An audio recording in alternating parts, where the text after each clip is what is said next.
povo africano que Vamos lá, responsabilizar os países ricos para financiar os países em desenvolvimento que têm reservas florestais. Porque não foi o povo africano que polui o mundo. Não é o povo latino-americano que polui o mundo. Na verdade, quem poluiu o planeta nesses últimos 200 anos foram aqueles que fizeram a Revolução Industrial. E por isso tem que pagar a dívida histórica que tem com o planeta Terra. Muito obrigado a todos vocês e boa sorte para a humanidade. Esse é um discurso, assim, eu vou falar uma coisa real do Lula. Esse é um discurso, beleza, ele tá, assim, tem isso me parece ser em Paris. Sim, né, é o Global Citizen. E aí tava o pessoal lá, aquele bando de francês de esquerda. Se tem um povo que é, assim, se tem a pior classe média do mundo, são os franceses. Cara, eu posso falar com vamos dizer, conhecimento de causa, que o povo mais babaca do mundo são os franceses. É o povo mais babaca do mundo, tá? Eles permanentemente acham que tem uma posição crítica sobre tudo. E eles gostam de ser críticos sobre tantas coisas que eles já nem sabem mais o que eles realmente acreditam, porque nada é realmente crível. Então, eles são franceses.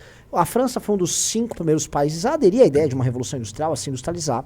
E aí vem um gringo, que é o Lula, um brasileiro malandríssimo. Ele chega lá, começa a discursar metendo pau neles, que no fundo ele tá falando dos países desenvolvidos, que eles têm que pagar a conta e que a América Latina e a África não tem que pagar a conta, e os caras... O que mostra que é uma gentalha. O francês é uma gentalha. A galera que não tem nem senso de sobrevivência. Por isso que a Europa perde identidade, a Europa perde representatividade, e no fundo, pra mim, a Europa se acabou. Mas prosseguindo, o Lula faz esse discurso e ele acha que ele tá agradando quem? Porque o que ele tá falando é uma briga que existe aí nesses debates sobre clima e tal, quem vai aderir a essas políticas de redução de emissão, porque a China é o maior poluidor do mundo, mas disparado a China é o maior poluidor do mundo. E o que o Lula quer é o argumento chinês. O Lula tá ali servindo a China, ele não tá servindo a África nem a Latinoamérica, porque a África, a América Latina, nós somos tudo pobre. A África, tá tudo... Quem emite carbono para valer, assim, em quantidades cavalares, chama-se China. E os países que tendem a emitir, ter maiores emissões, são países do norte global, porque são países que têm mais frio, tem inverno rigoroso, em geral você precisa de calefação, em geral você precisa de um gasto muito grande de energia que costuma vir de fontes como carvão, petróleo, etc., fora a produção industrial, para você se manter num inverno rigoroso. A China tem inverno rigoroso, o Japão tem inverno rigoroso, a Europa toda tem inverno rigoroso, países que têm inverno costumam ter gastos energéticos maiores. Normal. Países, especialmente que estão nos trópicos e na zona equatorial, citando África e América Latina, você tem gasto energético, você tem indústria, mas você não tem no mesmo volume, porque não é tão desenvolvido e também não precisa tanto. Onde eu quero chegar? Como ele não está, no fundo, falando dos interesses desses países, ele está falando do interesse chinês, que essa briga envolve a China. Os Estados Unidos e a Europa querem colocar a China nesse pacote climático e o Lula não. Então o Lula vai lá e fica falando em nome da humanidade, mas o Lula está falando em nome do interesse chinês, que é o maior poluidor. E ele nem sequer cita a China lá. O problema é que o Lula já está se queimando com o mundo desenvolvido, com o dito Ocidente, Estados Unidos e Europa. Por quê? Porque eles, no fundo, passaram um panão pro retorno do Lula ao poder agora. E o Lula chegou, em vez de se alinhar a eles, tá se alinhando com o Putin, tá se alinhando com a China para enfrentar eles. E quer saber? Se tem uma coisa assim que eu acho que não vou apoiar o Lula em nada, mas que é engraçado, que eu gosto do que o Lula fez. Os caras querem fazer negócio com criminoso, querem ser parceiro de ladrão, criminoso e traiçoeiro, e o Lula tá sendo traiçoeira com eles agora. Não sei se vocês viram, tá? Eu ia te perguntar, você viu uma matéria do Financial Times que saiu agora sobre uma suposta interferência americana nas eleições brasileiras? Deles? Então assim, o Financial Times fez, e não é que teve uma interferência, eles simplesmente se comprometeram e tentaram durante as eleições demover o Bolsonaro da ideia de que havia fraude nas urnas, e eles se comprometeram a falar que os resultados das urnas brasileiras teriam lisura, que não houve fraude nenhuma. Simplesmente se comprometeram a ter, vamos dizer, outro ataque populista que na cabeça deles seria similar ao que houve com o Trump, né? Então o Biden, a administração Biden se comprometeu com isso, e essa seria a suposta interferência ali nas eleições. Eles tentaram demover o Bolsonaro dessa ideia, tentaram procurar interlocutores do Bolsonaro não foi demovido da ideia, enfim, deu no que deu. Onde eu quero chegar com isso?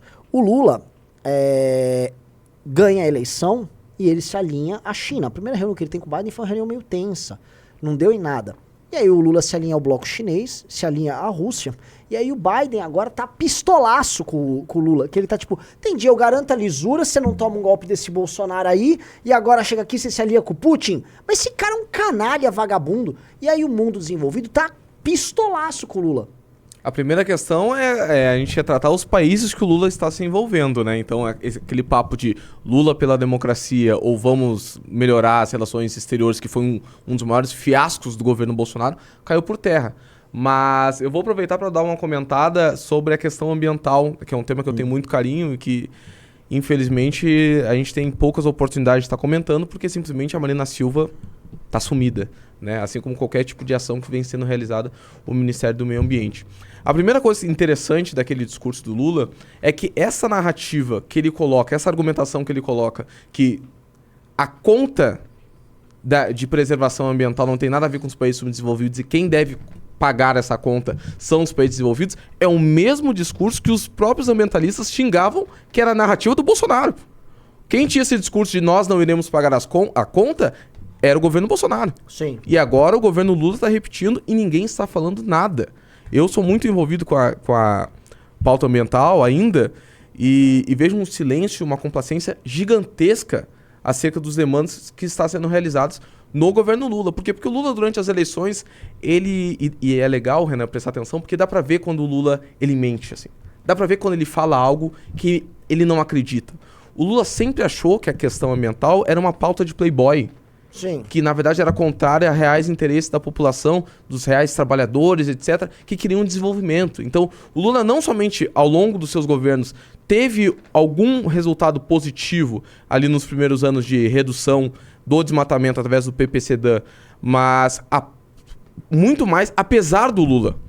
Porque cabe ressaltar aqui, por exemplo, o PT, a relação do PT, logo após a sua fundação, nas primeiras eleições, dizia que, desculpa a expressão, mas que falar sobre a questão ambiental era uma pauta meio que de viado, criticava, quando o Gabeira foi cogitado como sendo candidato pelo Partido Trabalhador, dizia que ele não tinha a virilidade para ser um candidato do Partido dos Trabalhadores, porque tinha uma pauta muito ligada à questão LGBT, à questão ambientalista, etc. Mas também, com o passar do tempo, diversas lideranças ambientais se afastaram da gestão petista durante o primeiro e segundo mandato, porque reconheciam uma resistência muito grande do PT acerca desses temas. E o mesmo aconteceu com o PAC da Dilma. Então esse papinho de que o PT foi preocupado com a questão ambiental sempre foi uma grande mentira. E quando a gente olha também para os primeiros projetos que o Lula tenta tocar na questão, em todas as questões, seja desenvolvimento de infraestrutura ou desenvolvimento econômico, a gente vê também um conflito muito grande com as questões ambientais. A primeira dela foi a questão da Foz do Amazonas, que houve uma discussão muito grande com o Ministério do Meio Ambiente, que o Lula quer tocar essa pauta, ainda que os órgãos de controle ambiental sejam contrários. Depois, o esvaziamento das pastas do Ministério do Meio Ambiente, retirando a Agência Nacional das Águas sob o comando do Ministério. Outra coisa que também está deixando a Marina Silva extremamente pistola. A política econômica também de isenção para carros, vamos subsidiar carros sem qualquer tipo de responsabilidade ambiental. Então, só aí tem 3 questões antiambientais do Lula que confirmam que todo esse discurso que ele realiza para fora do país não passa de uma balela, né? Maravilhoso, esse foi o nosso grande Jota.